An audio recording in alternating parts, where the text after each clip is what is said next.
بسم اللہ الرحمن الرحیم۔ شروع اللہ کے نام سے جو بڑا مہربان اور نہایت رحم کرنے والا ہے۔ اور اللہ جسے چاہے سیدھی راہ دکھا دے کہ پھر راحت پائی ان خوش نصیبوں نے جنہیں اللہ نے سچی توبہ کرنے کی توفیق دی۔ اللہ پاک ہم سب کو سیدھی راہ پر چلنے کی توفیق عطا فرمائے، آمین۔ اس رنگ برنگی دنیا میں خود کو اللہ پاک کے رنگ میں ڈھال لینا ہی اصل کامیابی ہے۔ زندگی میں گر کامیاب ہونا چاہتے ہو تو خود کو اللہ کے سپرد کر دو، پھر وہ تمہیں ایسی راہوں سے کامیاب کرے گا کہ تم حیران رہ جاؤ گے۔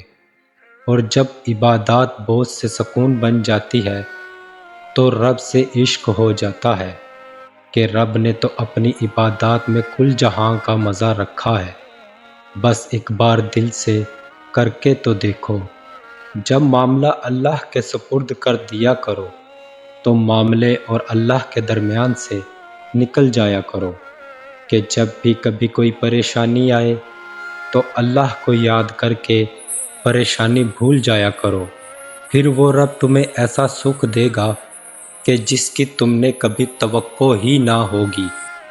کائنات میں کوئی اتنی شدت سے کسی کا انتظار نہیں کرتا جتنا اللہ اپنے بندے کی توبہ کا کرتا ہے کہ آج اسی وقت ہی کر لو گناہوں سے توبہ کہ اس سے پہلے کہیں دیر نہ ہو جائے۔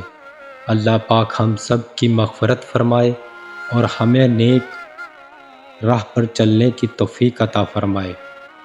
امید جب اللہ سے جڑی ہو تو ٹوٹنے کا امکان نہیں ہوتا کہ کچھ کو فوراً دے دیتا ہے اور کچھ کی آواز کو شاید بار بار سننا چاہتا ہے، اور کیسے خوش نصیب ہیں وہ لوگ جن کی آواز کو وہ سننا چاہتا ہے۔ اللہ تو محبتوں کا امین ہے، پھر وہ تمہیں تمہاری محبت سے کیسے محروم رکھ سکتا ہے کہ دنیا سے گئی محبت تمہیں رب سے دور کرے گی، مگر رب سے کی گئی محبت پوری دنیا میں تمہارے قدموں میں لا کر رکھ دے گی۔ اپنی مانگی ہوئی دعاؤں پر بھروسہ رکھو، وہ رحمان ہے، تمہاری دعاؤں کو رد نہیں کرے گا۔ کہ گر دعائیں قبول نہ ہو رہی ہوں تو دعائیں مانگنے نہ چھوڑ دیا کرو، کیا پتہ رب کو تمہارا مانگنا پسند آ گیا ہو اور وہ تمہیں اس سے بڑھ کر عطا کرے۔ کون کہتا ہے کہ خدا نظر نہیں آتا؟ وہی تو نظر آتا ہے جب کوئی نظر نہیں آتا۔ کہ رب کی رحمت سے کبھی نا امید نہ ہو، کہ رب تو خود فرماتا ہے کہ تم میرا ہو کر تو دیکھ، میں ہر کسی کو تمہارا نہ بنا دوں تو کہنا۔ اور تمہارے چاہنے سے کچھ نہیں ہوتا جب تک اللہ نہ چاہے۔ زندگی میں ہر کام رب کو راضی کر کے کرو کہ بن اس کے کن کے کوئی کام مکمل نہیں ہو سکتا۔ رب کو راضی کرنا ہے تو جناب خلوص دل سے ایک بار عاجزی سے جھک کر اپنے رب سے مانگی گئی ایک سچی توبہ ہی رب کو راضی کرنے کے لیے کافی ہے۔ اللہ پاک ہم سب سے روز قیامت راضی ہو جائے کہ اسی میں دنیا اور آخرت کی کامیابی ہے، آمین۔ جب اللہ تمہیں کنارے پر لا کھڑا کر دے تو اللہ پر کامل یقین رکھو، کیونکہ دو چیزیں ہو سکتی ہیں، یا تو وہ تمہیں تھام لے گا یا اڑنا سکھا دے گا۔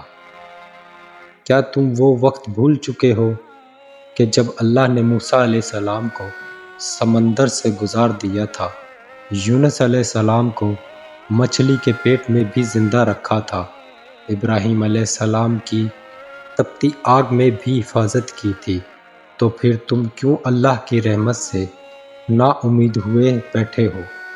وہ اللہ کل جہاں کا مالک ہے، وہ تمہارے لیے بھی کوئی معجزہ نکال دے گا۔ سکون اور راحت سجدہ خدا میں ہے کہ دنیا جہاں کی کامیابی صرف رب کے آگے جھکنے سے ہے۔ اللہ پاک ہم سب کو عاجز اور صحیح معنوں میں عبادت کرنے والا بنا دے، آمین۔